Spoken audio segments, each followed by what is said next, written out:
Subscribe now and press the bell icon. Never miss an update. Pakistan میں مطلب ہم نے دیکھا پے در پے جو ہے وہ مسائل کے انبار ہیں. ہم آج تک ایک قوم نہیں بن سکے. بہتری کی کوئی توقع جو ہے امید تو کی جا سکتی ہے, کوئی ایسی توقع نہیں رکھی جا سکتی حالات دیکھتے ہوئے. دیکھیے, پاکستان کی دو بڑی اہم خصوصیات ہیں.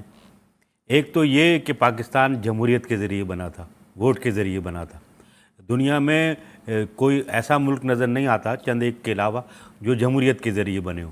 بدقسمتی یہ ہے کہ پاکستان میں جمہوریت کو ڈیولپ ہونے نہیں دیا گیا, اور آدھا حصہ ہمارا فوجی حکومتوں میں گزرا. اور جنرل ایوب خان جو کمانڈر ان چیف تھے, انہوں نے نظام حکومت کو چلانا شروع کر دیا. تو وہ جو جمہوریت کی بنیاد تھی وہ ختم ہو گئی. اس کا اس ملک کو بہت زیادہ نقصان ہوا. اور آج بھی جب یہ تیسری جمہوری حکومت ہے 2008 کے بعد, تو اصل چیلنج جو ہے وہ جمہوری ادارے کے مستحکم ہونے کا ہے. اگر جمہوری ادارہ مستحکم ہو جاتا بھارت کی طرح, تو پاکستان بھارت سے زیادہ بڑا ترقی یافتہ ملک ہوتا. تو میں سمجھتا ہوں کہ جو جمہوریت کا ادارہ ڈیولپ نہیں ہو پایا اس کی بہت ساری وجوہات ہیں, تو اس کی وجہ سے ہم آج تک مسائل کا شکار ہیں. ڈاکٹر سعید ظافر صاحب, تھوڑا سا اس پہ روشنی ڈالیے کہ جمہوریت ڈیولپ نہیں ہو پائی, لیکن یہ اس کو ٹوٹلی جو ہے وہ ہم دیکھتے ہیں کہ یہ ملٹری کی طرف ڈال دیا جاتا ہے, ڈکٹیٹرشپ کی طرف ڈال دیا جاتا ہے. لیکن رولنگ ایلیٹ تو کوئی اور چیز ہے. اس میں تمام تر مفاد پرست آپ کو نظر آتے ہیں کہ جو بنیادی طور پہ رول کر رہے ہوتے ہیں. اس میں میڈیا پرسنز بھی ہوتے ہیں, ملٹری پرسنز بھی ہوتے ہیں, اس میں سرمایہ دار بھی ہیں, اس میں سیاستدان بھی اپنا رول پلے کرتے ہیں. تب کہیں جا کے یہ جو ہے وہ ڈکٹیٹر جو ہے وہ پنپتا ہے. دیکھیے, یہ عمومی تبصرہ کر دینا کافی نہیں ہے.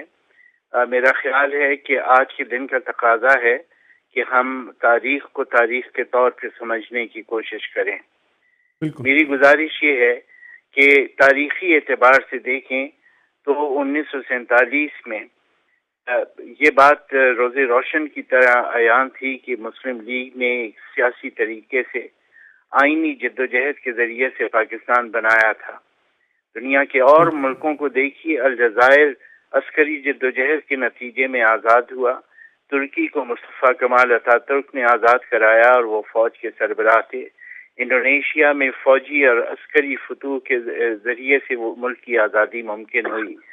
پاکستان ایک وکیل کے دلائل اور قانونی راستے سے وجود میں آیا تو بالکل طے تھا کہ پاکستان کے قیام کے بعد ملک کی جو ادارہ سازی ہوگی اور جو ریاست سازی ہوگی, اس کے اندر پاکستان کے جو بنیادی سماجی اور حقائق ہیں ان کو پیش نظر رکھا جائے گا. قیام پاکستان کے وقت 4 صوبے تھے, مشرقی بنگال, پنجاب, سندھ اور سرحد. بلوچستان ابھی صوبہ نہیں بنا تھا. پاکستان میں 10 ریاستیں تھیں. سو ضروری تھا کہ جو پاکستان کی اصل بنیاد ہے وہ ان ریاستوں اور صوبوں کے اتفاق رائے سے وجود میں آتی اور ریاست سازی میں ان سب کی شراکت ہوتی. اور ریاست سازی میں شراکت کا مطلب یہ تھا کہ سیاسی اداروں میں سب کی نمائندگی مناسب طور پہ ہوتی, اپنی اپنی آبادی کے مطابق نمائندگی ہوتی, اور ملک کی اقتصادیات کے اندر ان سب کی شراکت ہوتی. لیکن ایسا نہیں ہوا, بلکہ اس کے برعکس پہلے بیوروکریسی نے اقتدار پہ قبضہ کیا, اور 1951 میں جب جنرل ایوب خان فوج کے کمانڈر ان چیف بنے تو وہ بیوروکریسی کے حلیف بنے. اور اس کے بعد جو پاکستان میں اگلے 10-12 سال ہیں, گویا یہ سمجھیے کہ 1951 سے لے کے 1958 تک کے 8 سال, یہ پاکستان میں 2 حکومتیں تھیں. ایک حکومت نظر آنے والی حکومت تھی جس کے اندر کبھی خواجہ ناظم الدین وزیر اعظم ہوتے تھے, کبھی محمد علی بوگرا ہوتے تھے, کبھی سہروردی ہوتے تھے. لیکن ایک پس پردہ حکومت تھی جو بیوروکریسی اور فوج چلا رہی تھی, اور اس حکومت میں چودھری محمد علی, غلام محمد, اسکندر مرزا, اکرام اللہ, زاہد حسین, ایوب خان, یہ لوگ شامل تھے. انہوں نے پاکستان کی اصل پالیسیز بنائیں, داخلی بھی, معاشی بھی. اور یہ وہ افراد اور ادارے تھے جو پاکستان کو امریکہ کے حلقہ اثر میں لے کے گئے, اور انہوں نے امریکہ سے درخواستیں کی کہ ہمارے سر پہ ہاتھ رکھیے. اور ایوب خان نے امریکہ میں پینٹاگن میں جا کے یہ دلائل دیے کہ پاکستان میں اگر انتخابات کے نتیجے میں منتخب حکومت وجود میں آئی, اور ان انتخابات کی تاریخ بھی اعلان ہو گئی تھی کہ فروری 59 میں انتخابات ہونے تھے. لیکن یہ کہ ایوب خان نے 1958 میں اپریل مارچ میں امریکہ میں جا کے یہ کہا کہ پاکستان میں اگر جمہوریت آ گئی تو پاکستان ڈی اسٹیبلائز ہو جائے گا اور امریکہ کے کام نہیں آ سکے گا. سو امریکہ کی حمایت سے ماشاء اللہ لگایا گیا. آپ سیاستدانوں کی بات کرتے ہیں, سیاستدانوں میں کمزوریاں تھیں, خامیاں تھیں, وہ ایک دوسرے کی لیگ پولنگ کرتے تھے. ہماری سیاسی قیادت جو ہے وہ بنیادی طور پہ صوبوں تک محدود تھی. ڈاکٹر صاحب میرا یہ سوال بھی یہی تھا کہ سب جو ہے اپنی اپنی حد تک کنٹریبیوٹ کرتے رہے. میرا جواب مکمل ہونے دی, میں آدھے منٹ میں مکمل کر رہا ہوں. میرا کہنا یہ ہے کہ سیاستدانوں میں جتنی خامیاں کمزوریاں تھیں یہ دنیا کے ہر ملک کے سیاستدانوں میں ہوتی ہیں. جس عرصے میں پاکستان میں یہ 1947 سے 1958 تک کا جو دور ہے, اگر آپ دیکھیں یورپ کے ملکوں میں, اٹلی میں 20 حکومتیں تبدیل ہوئی ہیں. ڈی اسٹیبلائزیشن جو ہے ان ملکوں میں بھی تھا, غیر مستحکم حکومتیں برطانیہ میں بھی رہی ہیں. لیکن اس کا مطلب یہ نہیں ہے کہ ان حکومتوں کو ایک طرف کر کے سیاست کو ختم کر کے اقتدار پہ قبضہ کر لیا جائے. تو پاکستان میں بنیاد جس چیز نے رکھی ہے اس فساد کی اور اس بیماری کی جو آج آپ ہر شعبہ زندگی میں دیکھ رہے ہیں, وہ ان غیر جمہوری حکومتوں کی کارستانی ہے. زید حامد صاحب کیا کہیں گے آج کی صورتحال پہ, پاکستان کے 73 سال مکمل ہونے پہ؟ دیکھیے منصور, بات یہ ہے کہ ہم جب بھی پاکستان کے مسائل کی یا اس کی تاریخ کرتے ہیں تو اس طرح جس طرح بہت سارے اندھے لوگ ایک ہاتھی کو بیان کرنے کی کوشش کرتے ہیں. بالکل. کوئی اس کی سونڈ پکڑ لیتا ہے, کوئی دم پکڑ لیتا ہے, کوئی اس کی تال پکڑ لیتا ہے, اور ہر کوئی اپنے نقطہ نظر سے پاکستان کو سمجھانے کی کوشش کرتے ہیں. پاکستان کو اگر سمجھنا ہے تو آپ کو پاکستان کے فاؤنڈنگ فادرز کی زبان میں سمجھنا پڑے گا, اس طرح نہیں جیسے میں اور آپ سمجھنا چاہ رہے ہیں. اور ہمارے فاؤنڈنگ فادرز نے پاکستان کسی ڈیموکریٹک طریقے سے نہیں بنایا تھا. میں مہمانوں سے اختلاف کرتا ہوں, پاکستان زمانے میں نہ ہمارے پاس کانسٹیٹیوشن تھی, نہ پولیٹیکل, ہمارے پاس کوئی گورنمنٹ تھی, نہ پاور تھی, نہ طاقت.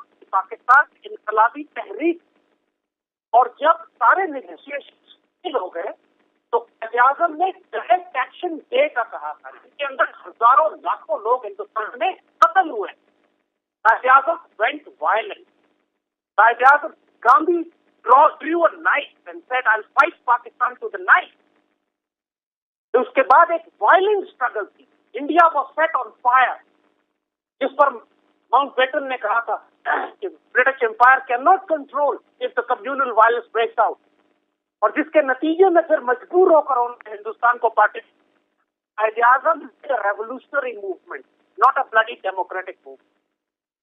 Let's define this first. اور پھر پاکستان کا جو آئیڈیا تھا, جس طرح علامہ اقبال نے اس کو ڈیفائن کیا تھا, اگر آپ سارے نیریٹو سے علامہ اقبال کو نکال دیں پھر پاکستان ختم ہو کے رہ جاتا ہے, بےمانی ہو جاتا ہے. یہ بالکل بیکار بحث ہے کہ پولیٹیکل ڈیموکریسی تھی یا مارشل لا. سوال یہ ہے کہ where was the ideology of Pakistan, جس کو سب سے پہلے ڈیفائن کیا تھا محمد اسد نے, علامہ لیوپولڈ ویس, جن کو علامہ اقبال نے تربیت دی. He was the first person to have a Pakistani passport. اور قائد اعظم نے ان کو ڈپارٹمنٹ آف اسلامک ریکنسٹرکشن بنا کے دیا کہ وہ آؤٹ لائن بنائے frame work of an Islamic welfare. اور اس کے بعد جس کی بنیاد پر لیاقت علی خان نے 1949 میں آبجیکٹو ریزولوشن پیش کی. And if you read the speech of Liaquat Ali Khan of the objective resolution, ہماری تاریخ میں اس سے شاندار تقریر آج تک نہیں کی گئی, جس میں 1400 سال کی اسلامک تاریخ کو سمیٹ کر بتایا گیا تھا. حامد صاحب, آئیڈیالوجی سے کسی کو انکار نہیں ہے. جس مقصد کے تحت جو ہے یہ ساری جدوجہد کی گئی تھی, اس میں ہم کس حد تک کامیاب ہیں, یہ ہے بنیادی مسئلہ. وہ جس کلونیل مائنڈ سیٹ سے ہم نکلے تھے وہ مائنڈ سیٹ آج بھی موجود ہے, یہ ہے بنیادی مسئلہ. وہ مائنڈ سیٹ آج موجود نہیں ہے. کیا پیپلز پارٹی, کیا پی ٹی آئی, کیا پی ایم ایل این, کیا این کیو ایم, کیا جے you I, a N P, جو ہمارے مین اسٹریم پالیٹیشینز ہیں, مجھے آپ قسم کھا کے بتائیے جو قائد اعظم اور علامہ اقبال کی آئیڈیالوجی کو فالو کرنا چاہتے ہیں. زید حامد صاحب, آپ قسم کھا کے بتائیے کہ یہ جو ایلیٹ رول کرتی ہے پاکستان میں, اگر یہ پاکستان کے مفاد کا سوچ رہی ہوتی تو پاکستان آج اس حال پہ ہوتا؟ یا پاکستانی ڈیموگرافی کا نام تو نہیں ہے نا پاکستان, اس میں جو لوگ رہ رہے ہیں ان کا نام ہے پاکستان. میں ایگزیکٹلی یہی بات آپ کو تو کہہ, you are supporting my argument. کہ پاکستان کی جو ایلیٹ ہے یہ راستہ گم کر بیٹھی ہے، مکمل طور پر اب تمتویہ مار رہی ہے، ایک اندھے کی طرح جو ہاتھی کو ڈیفائن کر رہا ہے کہ ہمارا مسئلہ ڈیموکریسی ہے، پرپورشنل ریپرزنٹیشن ہے، فیڈرل گورنمنٹ ہے، کنفیڈریشن ہے، پروونشل ہے، یہ ساری خرافات اور بکواس. The problem is we have lost the direction ideologically, for which we were created as an Islamic welfare state, for which we gave 5 million sacrifices, for which we divided India. یہ سارا مقصد حیات آپ بھول گئے. آج آپ کے اندر 4 طبقاتی تعلیمی نظام ہے. آرمی پبلک اسکول جیسے اداروں کے اندر آکسفورڈ اور کیمبرج کی پاکستان اسٹڈیز پڑھائی جاتی ہے. آپ کون سی نسل پیدا کر رہے ہیں جو اردو زبان ختم ہو چکی ہے پاکستان سے آج؟